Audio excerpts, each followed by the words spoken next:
Right Ajay గారు ఒక్క నిమిషం వెంకటరెడ్డి గారు వాయిస్ తీసుకుందాం. శివశంకర్ గారు కానీ అజయ్ సజ్జా గారు కానీ ఒకటే అంటున్నారు, ముఖ్యమంత్రిగా ఉన్నటువంటి వ్యక్తి ఇప్పుడు ఎన్నికలు అయిపోగానే అంత సైలెంట్గా ఉండాల్సినటువంటి అవసరం ఏంటి? అధికారంలో ఉన్నది కూడా ఆయనే కదా, జూన్ 4 వరకు ముఖ్యమంత్రి ఆయనే, క్యాబినెట్ మంత్రులు వాళ్లే కదా, వాళ్ళు ఎందుకు కనీసం ఒక బయటకు వచ్చి ఎందుకు మాట్లాడలేదు, దాడుల గురించి ఎందుకు ఖండించలేదు, అంటే దగ్గర ఎందుకు పోలీసులను ఎందుకు కంట్రోల్ చేయలేకపోయారు ఈ శాంతి భద్రతలను పోలీసుల ద్వారా అనేది ఒక ప్రశ్న వస్తుంది. దాని గురించి ఏం చెప్తారు?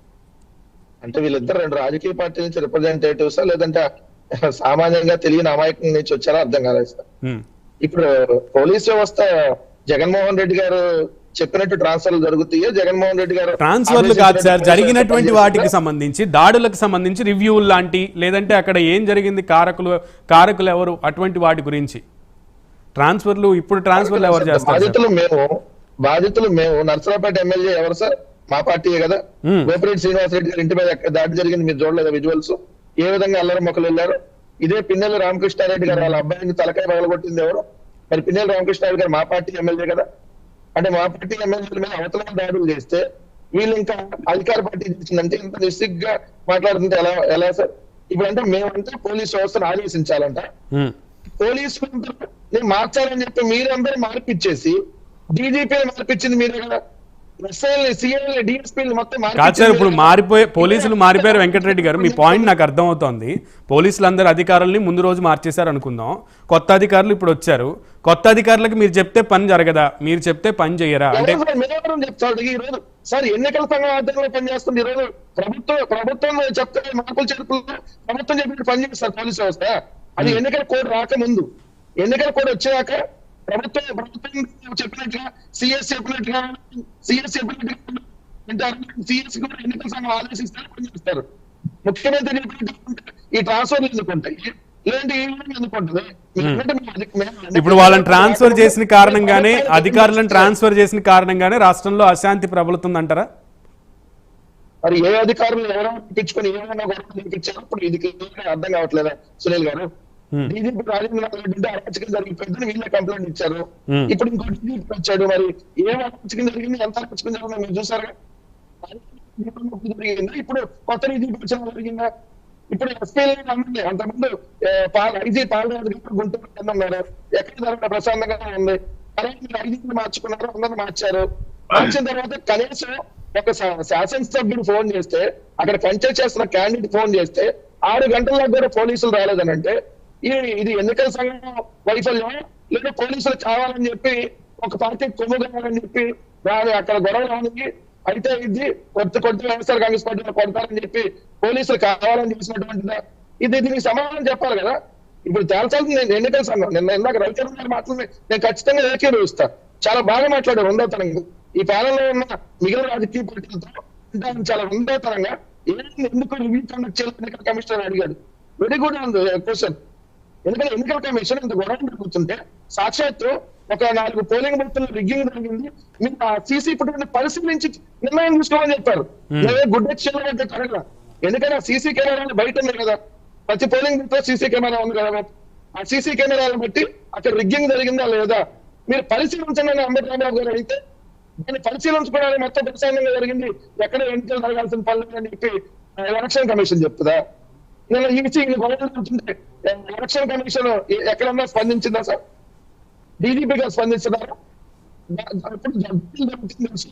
మీరు ఎస్సీసీకి కానీ లేదా ఎస్సీసీ స్పందించకపోతే సిఈసీకి కానీ మీరు ఏమన్నా లేఖలు రాయడం కానీ లేదా రిక్వెస్ట్లు పంపడం కానీ లేదా ఈ దాడులకు సంబంధించి వివరణలు ఇవ్వడం కానీ ఏమైనా జరిగిందా సార్?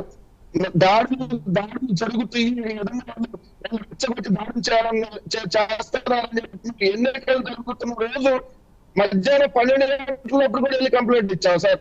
వాళ్ళు దాడులు చేయాలని చెప్పి ఒక పథకం ప్రకారం వస్తారు, ప్రశాంతంగా జరగని పోలింగ్ ని జాగ్రత్తలు తీసుకోండి అని చెప్పి ముందు చెప్తున్నారు సార్.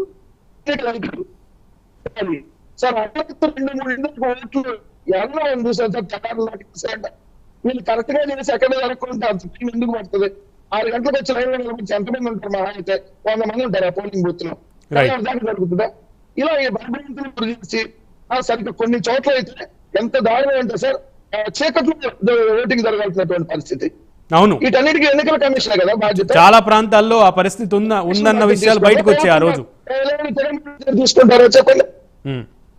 అవును సార్, ఇందాక శివశంకర్ గారు తెనాలిలో అంటే అంతమంది నేర్చుకుని వచ్చారు అంటే ఎవరు పడితే మాట్లాడేసి ఎలా అయినా మాట్లాడితే నేను ఓటర్కి సపోర్ట్ చేస్తా అంటే అతను లంబూతులు తిట్టారేమో ఎవరైతే. రైట్ సమ్ సిగ్నల్ ఇష్యూ అనుకుంటా. సార్ రవికిరణ్ గారు ప్యానలిస్టులు అందరూ కూడా పోలీసుల వైఫల్యం అయితే క్లియర్గా కనబడుతోంది అన్న విషయం అయితే ఒప్పుకున్నారు పార్టీలకు అతీతంగా. కానీ పోలీసు వ్యవస్థ సరిగ్గా పనిచేస్తే ఎలా పనిచేస్తుంది అనేది అందరికీ తెలిసిందే. పోలీసుల్ని సరిగ్గా ఆర్డర్ చేస్తే వాళ్ళ పని వాళ్ళు చేసుకునేటట్టు వాళ్ళని ఉంచితే వాళ్ళు శాంతి భద్రతలని ఎలా ఉంచగలరో అందరికీ తెలిసిన విషయమే. కానీ ఇక్కడ అడ్డుపడుతుంది ఎవరని అనుకుంటున్నారు? పోలీసుల వైఫల్యం కారణానికి అడ్డుపడుతుంది ఈసీయా, లేదు రాష్ట్రంలో ఉన్న రాజకీయ పార్టీల? అంబటి రాంబాబు గారేమో స్వయంగా పోలీసులు అమ్ముడిపోయారా అనే క్వశ్చన్ని లేవనెత్తినటువంటి పరిస్థితి కనబడుతోంది. బుచ్చయ్య చౌదరి గారు కూడా ఓ పక్కన ఆయన కూడా ఎలిగేషన్ చేశారు పోలీసుల గురించి, అలాగే ఈసీ గురించి కూడా. సో రెండు పార్టీలకు సంబంధించిన నేతలు కూడా ఆరోపణలు చేసినటువంటి పరిస్థితి వేరువేరు ప్రాంతాల్లో. సో దీనికి కారణం ఎవరైతే పోలీసులు నిమ్మకు నీరెత్తినట్లుగా వ్యవహరించడానికి పరిస్థితికి కారణం ఏంటి? వాళ్ళ చేతుల్లో ఉన్న కర్రలను తీసుకుని కూడా కొడుతున్నారంట డైరెక్ట్గా. పోలీసుల చేతుల్లో ఉన్న లాఠీలతో కూడా బాదారు దెబ్బలు. దీని మీద ఎవరు కారణం? ఇప్పుడు ఈరోజు రాష్ట్ర పరిపాలన ఎన్నికల సంఘం ఆధ్వర్యంలో నడుస్తుంది. ఓకే, అది మనకు తెలిసిన విషయం. సిఎస్ గారు కానీ డీజీపీ గారు కానీ ఏది చేయాలన్నా సిఎస్ చీఫ్ ఎలక్షన్ ఆఫీసర్ కావచ్చు సిఇఓ గారిని అడుగుతున్నారు. ఓకే, దీని మీద సిఇఓ గారు పూర్తి స్థాయి విచారణ ఆదేశించాలి. ఆదేశించి అసలు ముందు ఆదేశించక ముందు దీన్ని కంట్రోల్ చేయాలి. ఆయన రివ్యూ మీటింగ్ పెట్టాలి. రివ్యూ మీద సిఇఓ గారు రివ్యూ మీటింగ్ పెట్టి కూర్చోబెట్టి సిఎస్ ని డీజీపీని కూర్చోబెట్టి ముఖ్య అధికారులు కూర్చోబెట్టి, ఇప్పుడు డీజీపీ మారారండి, ఎవరు 3 పేర్లు పంపించారు? సిఎస్ గారే కదా 3 పేర్లు పంపించారు. సిఎస్ గారు పంపించిన 3 పేర్లోనే కేంద్ర ఎన్నికల సంఘం ఒక పేరు సెలెక్ట్ చేసింది. ఏ అధికారన్నా సరే జీతం తీసుకుంటున్నారు, ఏ అధికారి కన్నా సరే డీజీపీ అధికారికి అనుభవం ఉంది. ఇటువంటి కార్యక్రమాలు వాళ్ళ 30-40 ఏళ్ళ సర్వీసులు చూస్తున్నారు. మరి ఎందుకు కంట్రోల్ చేయలేకపోతున్నారు? ఇప్పుడు ఒక హత్య, ఒక ఘర్షణ, లేకపోతే గొడవలు అన్నది ఎవరన్నా సరే రాజకీయ పార్టీ ప్రజలందరూ రాజకీయ పార్టీ అతీతంగా అందరూ ఖండిస్తాం. అయితే దాన్ని ఒక రాజకీయ కోణంలో ఓకే మనం మాట్లాడచ్చు, రాజకీయ అది ఇది మాట్లాడచ్చు. కాకపోతే ఎన్నికల సంఘం ఆధ్వర్యంలో ఉన్నప్పుడు పోలీసులకు ఫ్రీ హ్యాండ్ ఇచ్చి ఏ పార్టీ అయినా సరే గొడవ చేస్తే మక్కిలేరు కదా అనేసి ఏం చెప్పాలి. గొడవలకి పార్టీకి ఉంటారు కొంతమంది, నేనేం కాదను, మన పార్టీల్లో కొంతమంది రెచ్చగొట్టేవాళ్ళు ఉంటారు. కానీ పార్టీల కోణంలో అధికారులు గారు చుట్టం మొదలుపెట్టి అధికారులు వదిలేస్తాను ఇన్నికలు చేస్తానంటే మాత్రం గొడవలు ఇంకా పెరుగుతాయి కానీ తగ్గవు. నిష్పాక్షికంగా పోలీసులు ఎన్నికల సంఘం ప్రవర్తించవలసిన అవసరం ఉంది. దానిలో ఏమాత్రం సస్పెన్షన్ పోకూడదు. అలాగే ఎన్నికల సంఘం కూడా విచారణకు ఆదేశించాలి. అసలు ఏం జరిగింది, ఎందుకు ఈ వైఫల్యం చెందింది? పల్నాడు లాంటి సెన్సిటివ్ ప్రాంతం అని అందరికి తెలుసు. గత స్థానిక సంస్థ ఎన్నికల్లో మాచర్లో కూడా గొడవలు జరిగినాయి తెలుసు, నర్సరావుపేటలో జరిగినాయి. అలాంటి సెన్సిటివ్ ప్రాంతాల్లో ముందస్తు చర్యలు ఎందుకు తీసుకోలేదు? తీసుకున్నా తొలగించారా సమయానికి, లేదా తొలగించకుండా ఇంకా కట్టుదల చేశారా? ఎవరి వైఫల్యం చెందారు అన్నది విచారించాలి. బాధ్యులైన వ్యక్తులు పార్టీలకు అతీతంగా బొగలు చేయాలి. అప్పుడు కానీ ఆగుద్ది. లేకపోతే మిగతా ప్రాంతాలకు స్ప్రెడ్ అయ్యి ఆయా పార్టీలు మిగతా ప్రాంతాల్లో కూడా ఉన్నాయి కదా, మిగతా ప్రాంతాలకు ఇలాగే ఒకరి మీద ఒకరు దాడులు చేసుకుంటా ఉంటే ఏమైపోతుంది రాష్ట్రం? 1, 2 ఒక బాధ్యత గల పౌరులుగా, బాధ్యత గల పార్టీ అధినేతలుగా మనం కూడా మనం పనిచేయాలి. ఒక పార్టీ అధినేత ఇప్పుడు చంద్రబాబు నాయుడు గారు ఉన్నారు, ప్రతిపక్ష పార్టీ అధినేతగా డీజీపీ గారితో మాట్లాడారు, లేకపోతే ఎన్నికల కమిషన్ మాట్లాడారు. ఇటువంటి ఘర్షణ జరగకూడదు, ఆపండి చేయండి అని చెప్పేసి డీజీపీ అడిగారని చెప్పి వార్తలు అయితే వచ్చాయి. మరి జగన్మోహన్ రెడ్డి గారు ఎవరితో మాట్లాడారు? ఆ వార్తలు అయితే నేను చూడలేదు, ఏ పేపర్లోనూ చూడలేదు. మరి జగన్మోహన్ రెడ్డి గారు అధికార పార్టీ అధ్యక్షుడిగా లేకపోతే సిట్టింగ్ ముఖ్యమంత్రిగా వారు కూడా వాళ్ళ క్యాడర్ కానీ ప్రజలకు కానీ అప్పీల్ చేయాలి కదా, వాళ్ళ పేపర్లోనే వేయాలి కదా. ఘర్షణకు పాల్గొవద్దు, ఎవరు పార్టిసిపేట్ చేయొద్దు, ఎవరు ప్రోత్సహించద్దు, అందరూ ఇంట్లో ఉండండి, నేను డీజీపీ గారితో మాట్లాడాను, ప్రజలందరూ ధైర్యంగా ఉండండి అని చెప్పాలి కదా. నేను ఏ పార్టీ అయినా సరే, ఏ పార్టీలన్నా సరే, లేకపోతే స్వచ్ఛంద పౌరులైనా సరే, ఒక బాధ్యత గల పౌరులు ఇటువంటి ఘటనలు జరుగుతున్నప్పుడు నిమ్మకు నీరు ఎత్తినట్టు ఎవరు కూర్చున్నా తప్పే. బాధ్యత గల పౌరులు ముందుకు రావాలి. అది ముఖ్యంగా రాజకీయ పార్టీ, 2 రాజకీయ పార్టీల పేర్లు ఎక్కువగా వస్తున్నాయి. ఆ 2 రాజకీయ పార్టీ అధినేతలే ముందుకు రావాలి, ముందుకు వచ్చి గట్టిగా చెప్పాలి. వారి క్యాడర్కి అప్పీల్ చేయాలి, ప్రజలకు అప్పీల్ చేయాలి, వాళ్ళకి ప్రజలందరికీ వారి భరోసా ఇవ్వాలి. ఇలాంటి సమయంలో కాము కూర్చుంటాను, నేను మళ్ళీ ఎక్కడికో లండన్ వెళ్ళిపోతాను, సరే వెళ్తారు, ముందు ప్లాన్ వెళ్తారు, వెళ్ళినంత మాత్రాన ఇటువంటి మెసేజ్లు ఇవ్వకూడదని లేదు కదా. చెప్పాలి, ప్రజల ముందుకు రావాలి. ఇప్పుడు మొన్న జరగని ప్రాంతాలు నిన్న జరిగాయి. మళ్ళీ ఇవాళ జరుగుతాయా, రేపు జరుగుతాయా, కొత్త కొత్త ప్రాంతాలు జరుగుతాయా అని ఆందోళన ప్రజల్లో ఉంటది కదా. ఎన్నికలు వస్తా ఉంటాయి, వెళ్తా ఉంటాయండి, పార్టీలు గెలుస్తా ఓడతా, ప్రక్రియ, సాధారణ ప్రక్రియ. గెలుపోవడం గెలుస్తాయి, ఓడే పార్టీలు ఓడతాయి. అంతేగాని ప్రజల శాశ్వతం, వాళ్ళ జీవితాల శాశ్వతం, వాళ్ళ బతుకుల శాశ్వతం. ఆ ప్రాంతాల అభివృద్ధి ఏం చేయాలి, ఎందుకని జరుగుతుంది, పల్నాడు ఇన్ని దశాబ్దాలకు ఎందుకలా ఉండిపోయింది, ఆత్మశోధన చేసుకోవాలి అందరూ. రైట్. చాలా ప్రాంతాల్లో సజ్జా అజయ్ గారు టీడీపీ కార్యాలయాలు కూడా ధ్వంసమైనటువంటి పరిస్థితి ఉంది. పార్టీ కార్యాలయాలు, ఈ టీడీపీ వైసీపీ అని కాకుండా పార్టీ కార్యాలయాల్లో ఉన్నటువంటి ఫర్నిచరు కూడా ధ్వంసమైనటువంటి పరిస్థితి కనబడుతోంది. సామాన్య ప్రజలండి, పార్టీలకు సంబంధం లేనటువంటి సామాన్య ప్రజలు కూడా ఈరోజు హాస్పిటల్లో చికిత్స పొందుతున్నటువంటి పరిస్థితి కనబడుతోంది. కుట్లు వేయించుకుంటూ 10-12 కుట్లు వేయించుకుంటూ రక్త దారలై కారుతూ ఇబ్బంది పడుతున్నటువంటి పరిస్థితి ఉంది. దీనంతటికీ సరే, ఈ పార్టీలను పక్కన పెడితే పోలీస్ వ్యవస్థ నీరెత్తినట్లు వ్యవహరించింది అనేది సరే తెలిసింది. వాళ్ళు కూడా దీన్ని అదుపులోకి తీసుకురాలేకపోయారు. సిఆర్పిఎఫ్ వచ్చినా కూడా అప్పటికే జరగాల్సిన ఘోరం జరిగిపోయింది. ఇదంతా పక్కన పెడితే ఈ రోజైనా ఈసీ, ఎస్ఈసీ కానీ లేదంటే సిఈసీ నుంచి కానీ ఈ శాంతి భద్రతలకి కాపాడే విధంగా ఏదన్నా రివ్యూ మీటింగ్ జరుగుతుందని ఆశిస్తున్నారా? రెండు, డీజీపీ కానీ సిఎస్ గారు కానీ ఈ విషయంలో ఈ రోజైనా ఉక్కుపాదం మోపుతారని అనుకుంటున్నారా?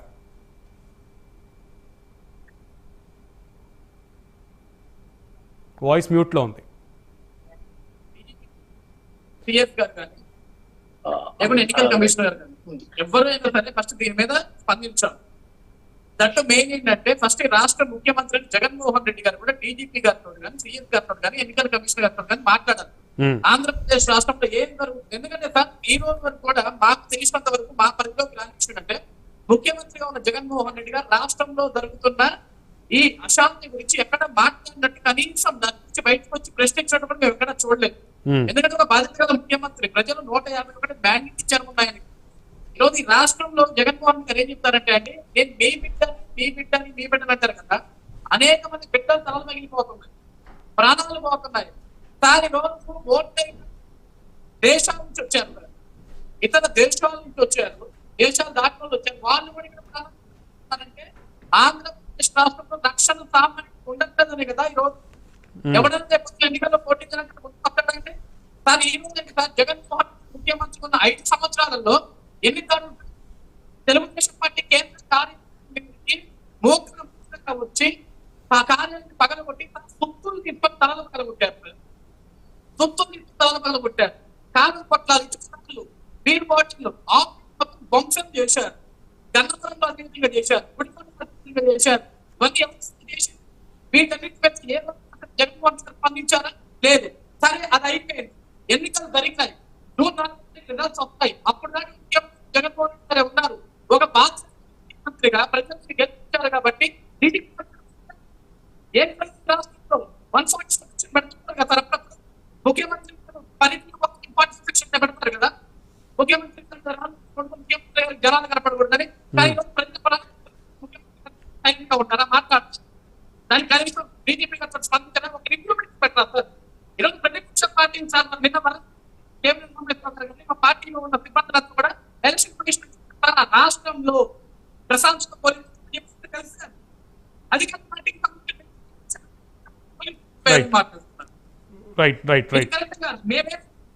నేను రాష్ట్ర పార్టీ పౌరులు గారు స్పందించండి సార్, ఓటు కానీ పంపించండి, ప్రజలకు కాపాడండి, ప్రజాక్షేత్రాన్ని రక్షించండి, అజయ్ గారు బ్లూటూత్ డిస్కనెక్ట్ చేసి డైరెక్ట్ గా మాట్లాడరా? బ్లూటూత్ నుంచి మాట్లాడుతున్నట్టుగా ఉంది, బ్లూటూత్ డిస్కనెక్ట్ చేసి డైరెక్ట్ గా నెట్వర్కే ప్రాబ్లమా? Okay right will